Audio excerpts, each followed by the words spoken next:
This is Heba. We're back with you guys again this week. This is Jameel. Assalamu alaikum. We're going to have another discussion for you guys today. And as some of you might know, we were picking up on a series about the signs of the Day of Judgment. So today we're going into the major signs. But yeah. I mean, inshallah, before we move into the major signs, I want to reiterate that the major signs are kind of like a byproduct of the minor signs. And when we hear the minor signs, we hear about a lot of negativity, right? Yeah. We hear about people who do not deserve to be in positions of leadership, right? We hear about how the society becomes extremely decadent. We hear about people using riba, using interest. We hear about all of these terrible things, right? And we see a society that's being formed into a gross sense of injustice. Yeah. Like, it's disgusting, right? And if we look in our time now, right, that we're living in, subhanAllah, I watched the video today. Someone just getting shot for no reason. You know what I'm saying? The things going on with the police, and we're still protesting for George Floyd's situation, and just black people in general. Yeah. Not just that, the amount of interest. SubhanAllah, we can't buy houses these days without dealing with interest. We can't buy, we can't do much of anything nowadays without some type of riba, some type of interest. That injustice is there. Everything just keeps piling up, right? One after another, yeah. And one of the biggest injustices is that we have people who do not give Allah His rights. That's an injustice, right? Among the Muslims and the non-Muslims, right? We have people who just flat out say Allah isn't God, or they associate partners with Him, or say Allah doesn't even exist, right, as the atheists do. And then we have people who are Muslims who believe in Allah subhanahu wa ta'ala, or say that they believe in Allah subhanahu wa ta'ala, but then outwardly disobey Him. Yeah. Right? So we have all of these terrible injustices that are happening. And so Allah subhanahu wa ta'ala, out of His infinite mercy, will provide what we know to be the last of the minor signs, right? And that is the coming of Al-Mahdi, right? So Al-Mahdi is someone that the Prophet sallallahu alaihi wasallam told us. So there's a lot of hadith that speak of him in an implicit tone, meaning that it's implied. The Prophet uses language like the leader of the Muslims, or the Khalifa of the Muslims at that time, not exactly calling him by his title, Al-Mahdi, right? Because Al-Mahdi is not his name, the Mahdi is his title, right? Yeah. And then there are some hadith that are not as sahih, but definitely still good, that mention him explicitly, right, by his title. So one thing that the Prophet ﷺ said about Al-Mahdi, and I'm going to read something here. He says that Allah subhanahu wa ta'ala says, or that the Prophet ﷺ said, if there is only one day left in this world, one day left, Allah would stretch it, so that person from my family, my descendants, will come, whose name is the same as mine, whose father's name is the same as my father, and he will fill the world with justice as it was filled with injustice. Right? So the interesting thing... Go ahead.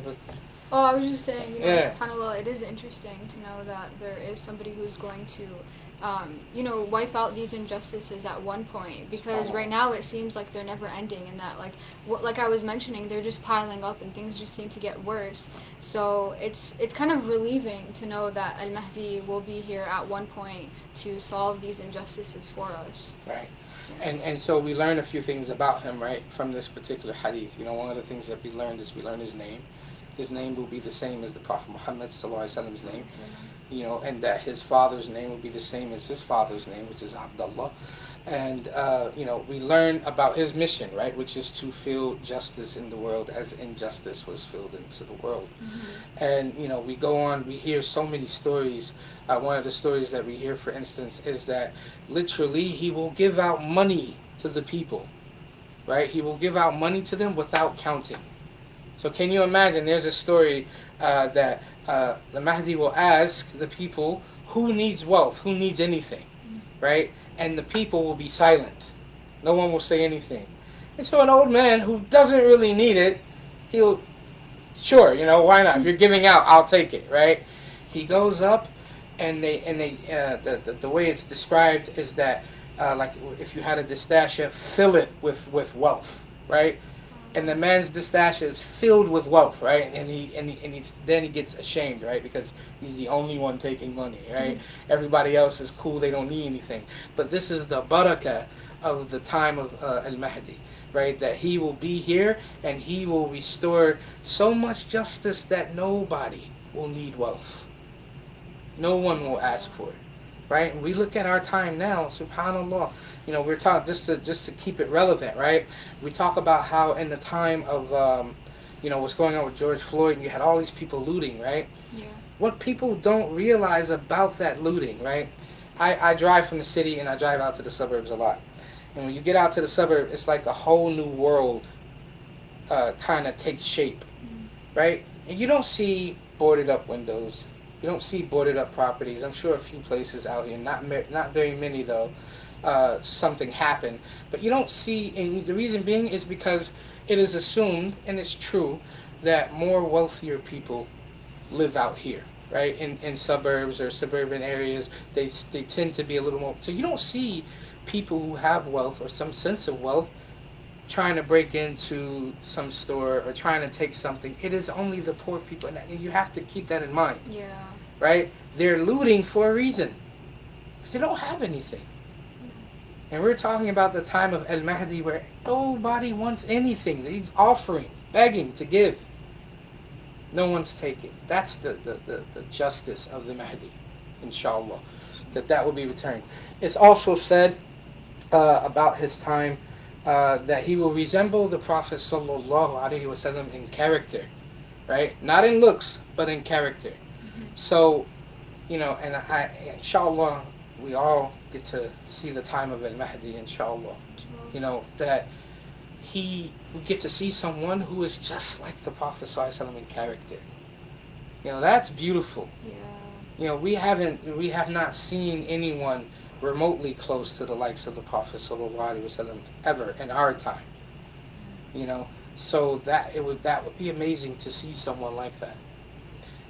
And then and this is an interesting hadith that I want to mention about the Mahdi, is that the Prophet ﷺ said the Mahdi is from Ahl al-Bayt, and Allah will fix him or rectify him in one night. One night. One night. Now that's deep. It's deep, right? This is why it's deep. One of the reasons why it's deep is that we're talking about an individual who needs fixing, right? We think about these people who are going to change the world and do great things and be beacons of justice, that their entire lives were just like he was on the deen for his entire life, that he was, he didn't need any fixing, right? Yeah. This is the idea that we get, right? But Allah subhanahu wa ta'ala is showing us, right, that never lose hope. Never lose hope. Allah could cause something in your heart, literally, overnight.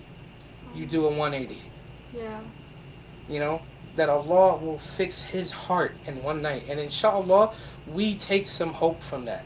All of you who think, oh man, my sins are too much, or oh man, I'm not doing enough for my deen, and how can I ever catch up with this one or that one, or how can I ever become a good Muslim? No, start somewhere. Yeah. I think we always have to put our foot down in these situations, because it's not like we're supposed to be born super religious and that's how our life is going to be set out for, and I feel like a lot of people believe that, and maybe at one point I believed that too, where I was just sometimes I'm making some sins, and this is not the ideal path of a true Muslim, but a true Muslim is one who repents for their sins but picks himself back up and continues to continues on their journey as a Muslim. SubhanAllah. Yeah. And so, we have these wonderful descriptions of the time of Al-Mahdi, that he will also rule for 7 years. And so Allah subhanahu wa ta'ala is kind of giving the ummah some glad tidings or some type of good, some type of khair, because what's going to happen next is going to be extremely difficult. So during the time of al-Mahdi, which is the last of the minor signs, the major signs begin in his lifetime. Yeah. And the Prophet ﷺ said about the major signs, it is like the cutting of a necklace or stream of pearls. Each one will fall one after the other. So they're going to come. These major signs are going to come one after the other. There are 3 signs that literally happen in the same time frame of each other. They exist in the same time frame of each other. And there's only 10 major signs that we know. We're going to go over them, inshallah. Not all of them today, but we're going to go over a couple of them today. Yeah. And one of the major signs that we're going to go over is the first of them, which is ad-Dajjal.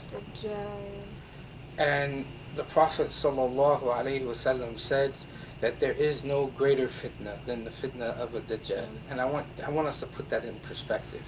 Whatever you're going through, if you have difficulties with somebody you like or whatever, and you want to date, or this person wants to date you, or whatever, you have financial troubles, you're having whatever hardships you're having, whatever thing that you're fighting against, whatever thing that you're trying to overcome, the Dajjal is worse than that. And I have I'm sure like everyone else has made dua to Allah subhanahu wa ta'ala, asking him for things that, to help me through things that I thought were beyond me.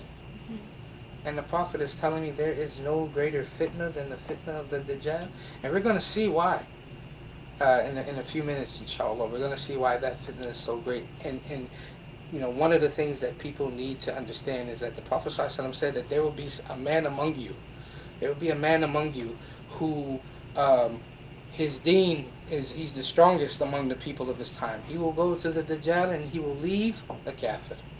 This is how influential a Dajjal is. That's scary. That's so scary. So we're going to talk about some things we could do against the Dajjal and how to protect ourselves. But let's get into it. Some descriptions about the Dajjal.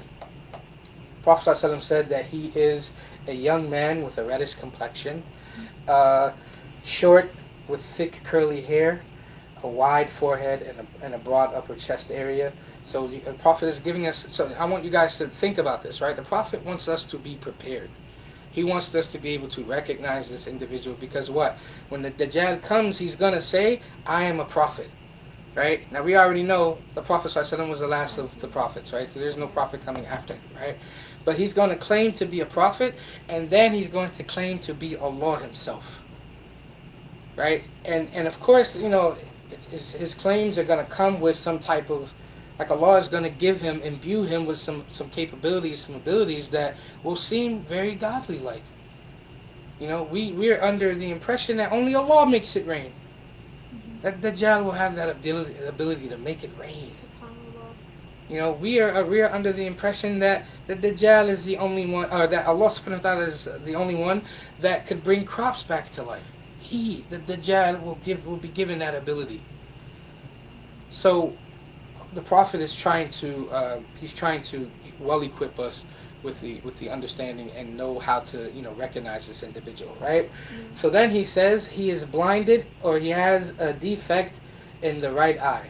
Right, so the Prophet describes one of his eyes, and his eye is like a floating grape. The Prophet ﷺ said it's like a floating grape, and the other one is covered with like a piece of flesh over it. And the Prophet gave us a very important piece of information that no other prophet has given their people, and he said, "And your Lord is not one-eyed," meaning this individual that's going to come to you, he's going to be one-eyed. Allah, the Prophet ﷺ is telling us Allah is not one-eyed. So that's a sure tell sign for you to know this is not my Lord. Yeah. Although he's able to do all of these amazing things, this is not my Lord. Right? And so also on the forehead of the Dajjal will be the words or the lettering of Kaf, Fa, Ra on his forehead in Arabic. And rather you can read Arabic or not, you will be able to tell these letters on his forehead. It's about faith. It's not about your literacy. It is about your iman, right? Can we pause on that? Actually, Yes. I think it's really important to mention that it is just about faith, and faith isn't described whether you know how to read the Quran or not, and it's not like described on how well you can, how well tajweed that you have, and obviously those are important factors. But I think a lot of people, when they see themselves as like wanting to be religious, they have like really high expectations, and that obviously you know, we have to achieve the best that we can as a Muslim, but there are just minimum stuff that we can do, and that it's proven that we can do, because Rasulullah sallallahu alaihi wasallam, he was able to do them, and he was a human just like us. Yeah, so I feel like people, when they think that, like, and including myself first and foremost, that just faith is described in one type of you know, characteristic or personality, but it's not. So Yeah. SubhanAllah. Prophet has told us that every prophet that has came since the time of Adam has warned their people about the Dajjal, which tells you how serious he is, right? That we know the Prophet ﷺ is the last of all the prophets, and he is the first of the minor signs of the Day of Judgment, but still, every one of the prophets that has ever came has warned their people about the coming of the false Messiah, the coming of the liar, Ad-Dajjal. So it means not to trifle with this individual, not to play with him, right? So the Prophet also said, sallallahu alaihi wasallam, that the Dajjal will come and he will only be here for 40 days. Sounds like, oh, that's not bad, right? Just 40 days. We'll be done after that. We don't have to worry about it, right? The first day, however, the Prophet sallallahu alaihi wasallam said that the first day is like a year. The second day is like a month. The third day is like a week. And then he said the rest of the days are like your days. And he will visit every single city on this planet. He will visit everyone except for two places. And those places are Mecca and Medina. They will be guarded by angels. There will be angels guarding that city, and he will not be able to enter either one of these cities. However, he will call the people out by name. So and so and so and so, I know you're in there. Come out. Some people will literally leave out to go to him, right? And so it's a very serious matter, right? And so the Sahaba asked the question. They said, "Ya Rasulullah, the day that's like a year, how should we pray?" Look at what they're worried about, right? Their concern is, you know, their salah, right? The Prophet said, pray accordingly to the day. Meaning, if the day is like a year, then you would pray the equivalent of what a year would be like, if you understand that, right? And if it's like a month, then you would pray according to the amount of time of a month, right? So the interesting thing about this, and I know you guys, some of you might be sitting back and thinking, how is that possible? Right? Especially when we just said, right, the minor signs of their judgment is what? Time is shrinking, right? Time is getting shorter. So we're starting to think, and let that be like an obvious, like, look at that, right? SubhanAllah, we can all attest that as time has gone on, it feels like it is literally shrinking. Yeah. Surely it could get longer. Surely a day could get longer if a day could get shorter. Right? So let's not think of these things as being so far out and, you know, not realistically happening. SubhanAllah, I was just talking to one of the sisters earlier, was telling me about how we didn't even think this pandemic was going to happen. Something like this could happen. Allah is the best of planners. You know, we have seen things in this year that we just mind-blowing. This is literally a historic year. You know, with the coronavirus, and also with the things that are going on with George Floyd, and everybody, we see all the memes on the internet, right? You know, what's July gonna be like? You know, or what's August gonna be like, right? Because we've been shocked. Yeah. Right? So don't think that these things are beyond happening. You know, they can surely happen, and when they happen, we want to be prepared, right? And that's what this is about, making sure that we are prepared, that we are getting back to our deen. So it is said that the Dajjal, like we said, he will visit people, and some of these people will tell him, we don't want to believe in you, right? This will happen. So he will leave, and they will go through famine, right? So I want you guys to kind of picture this, right? There's this individual going around that Allah subhanahu wa ta'ala has imbued with abilities. He could make it rain. He could bring back your crops. He could do all of these amazing things, right? That seem to be only Allah subhanahu wa ta'ala could do, right? There will be a young man that will come to the Dajjal.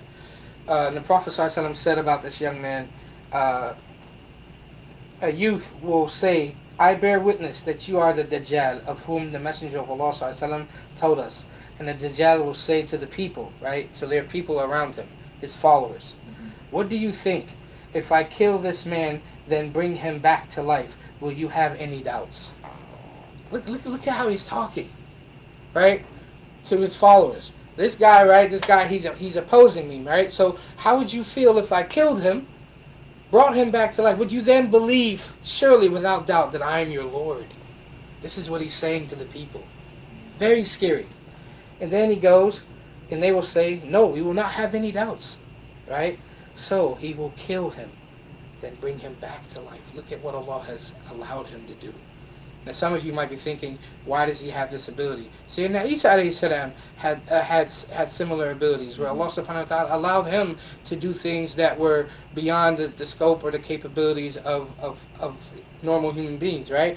Allah says in the Quran, I give my gifts to whomever I please. You know what I'm saying? I bless people with whatever abilities that I wish to bless them with, right? That is the right of Allah subhanahu wa ta'ala. So then he will say, no, so he will kill him, bring him back to life, and then he will say, by Allah, and when he comes back to life, this young man, he will say, by Allah, I am even more sure that you are the Dajjal, that the Prophet ﷺ warned us about. A youth, one of us, one of you, someone that's 18, 19, 16, 17. Don't think that this level of Iman is beyond you. It's not. That you could stand up against the likes of a Dajjal. You should seek to try to get to that level. All of us should. Yeah. You know what I'm saying? And then the Dajjal will then try to kill him again, but Allah subhanahu wa ta'ala will not allow it. And he will protect this young man against the Dajjal. For him being so stout and firm in his iman. Right? We have we have other stories where Allah subhanahu wa ta'ala will allow him to literally cut a man in half and put his body parts on the two ends of the distance of an archer. So however far an archer could shoot, one part of his body will be here, the other part will be over there, and he will call it, and the body will come back together. Right? These are his abilities. That's crazy. So do you see why it's the idea of how people will be entranced by this individual? Yeah. Seeing him as their Lord, because he's doing things that all of us would assume to be impossible for a man to do. Mm-hmm. Allah is testing humanity at this point. Let me see if you really believe in me. Let me give someone some powers, some abilities that you think it's beyond humanity, and let me see if you still believe the words of your Prophet Muhammad sallallahu alaihi wasallam, who taught you to believe only in me. Hard. And it is said that people who, no one should want to live during the time of a Dajjal. In fact, the Prophet sallallahu alaihi wasallam tells us that if we see him, we should run the other way. Yeah. We should stay away from him. Because again, the strongest amongst us, right? He will go to the Dajjal, and what will happen to him? He will leave that day a kafir. So this is the fitna during this time is next level. It's next level. And so the Prophet ﷺ did not leave us without some type of protection, right? And so we have a couple of things. One, the strong, or not the strongest, but one of the forms of protection that we have is to, stay away from him, right? Flee. Wherever he's at, we go the opposite way. We don't want to be around him. And we said that he's going to visit every city, so, it's going to be interesting times. Also, though, is the recitation of the first 10 ayat of Surah Al-Kahf. This is a protection against the Dajjal. Learn this surah. First of all, it's a beautiful surah. Yeah. It's a great surah. It's a very strong and powerful surah. You should learn the whole surah, but if you cannot at least learn the first 10 ayat of the surah. This will act as a protection for you against the Dajjal. And I also encourage learning the meanings Yes. within the ayat of the surah, because there are really interesting stories that we can learn from there. SubhanAllah. Yes. And then there in the salah, we have dua that we could learn. And inshallah, what we'll do for you, inshallah, I'll talk to the team, inshallah. We will post the dua on our Instagram page. If you're not our Instagram friends now, or if you have an Instagram, you might want to add it. What is it? IG_night, right? 2 underscores. 2 underscores night, right? Add it. The dua will be there. The dua asks specifically for refuge from the fitnas of the Dajjal in this particular dua. So we will add it. We will put it on the Ignite so you guys can see it, read it, learn it, memorize it, and have it for yourselves when you're in the salah. We don't have enough time to talk about the next thing, because that in itself literally could be 15 minutes of a talk, and that's us making it smaller. It's so many. I've watched lectures specifically about the next sign that took hours just to discuss that particular sign. So, and that is the coming of Yajuj and Ma'juj, which also happens during the time of Sayyidina Isa alayhi salam. I will be brief and say that Yajuj and Ma'juj, when they are released, the Prophet ﷺ said before speaking about them being released, he said that out of every 1,000 human beings, 999 of them will be in Jahannam. Now, when he said this, the Sahaba became immediately sad. I mean, obviously, you're thinking about the odds, right? Mm-hmm. So once one of us makes it to Jannah, the 999, the rest of us are going to go to Jahannam, right? The odds are terrible, right? So they become sad, and then the Prophet ﷺ reassured them by saying that 999 will be from Yajuj and Ma'juj, right? So these are terrible individuals, horrible people, horrible individuals, and that when they are released, they will wreak havoc on the earth. They will, be murderers. It's said that they will reach this particular river, the front of this particular. There are multitudes of them. They will reach this particular river. By the time the backs of their ranks reach the river will already be swallowed up, sucked dry, finished out from them. They're going to literally come on the earth and just destroy, wreak havoc, cause all types of terrible things, to the point that Sayyidina Isa alayhi salam, who will be amongst us at that time, and we said about Sayyidina Isa alayhi salam, he is the second sign, right, of the major signs of their judgment, his return. It is said that on his return, he descends down on the wings of 2 angels, and when he comes down, it will be the time for Fajr, and the Mahdi will be, the adhan would have already been called for the Mahdi to lead the Salah, and naturally they're waiting for Sayyidina Isa alayhi salam. We know the hadith, right? The hadith says he's going to come, so they're waiting for him. Obviously, if you see someone descending down from the sky, we don't need to question if that's Isa alayhi salam. We have an understanding that's Isa, right? So the Mahdi will offer him, you lead us in Salah. Right, this is the Prophet of Allah. You lead us in Salah. Isa alayhi salam will say, no, the adhan was made for you. You lead the Salah. So we have the honor of one of the individuals from the Ummah of Muhammad sallallahu alayhi wasallam leading one of the greatest prophets of all time in Salah. This Ummah has that honor. And so after that, Sayyidina Isa alayhi salam will take over, and he will be the leader of the Muslims, and he will lead under what the Prophet ﷺ has left for us as our guidance, and it will be with him that we flee from Yajuj and Majuj and wait out their horrible their lives and the terrible things that they wreak on the earth at that time. And we're going to stop here because time is up, unfortunately. Yeah. I appreciate everyone who checked in, was listening. I hope you all learned something. I learn something every time I have to prepare for one of these, so thank you so much. And inshallah, we're going to continue with the rest of the signs next week, and they're going to go fast. We might even end early next week because the signs are really quick. It's not much explanation for them, and then it will be the day of judgment. and we're going to talk about the Day of Judgment, which honestly, it's a very serious day. Yeah. And we should always have that on our minds, the Day of Judgment, because that's coming and it's real. Yeah. Anyway, thanks everyone. Assalamu alaikum. Assalamu alaikum, guys. Stay tuned for next week.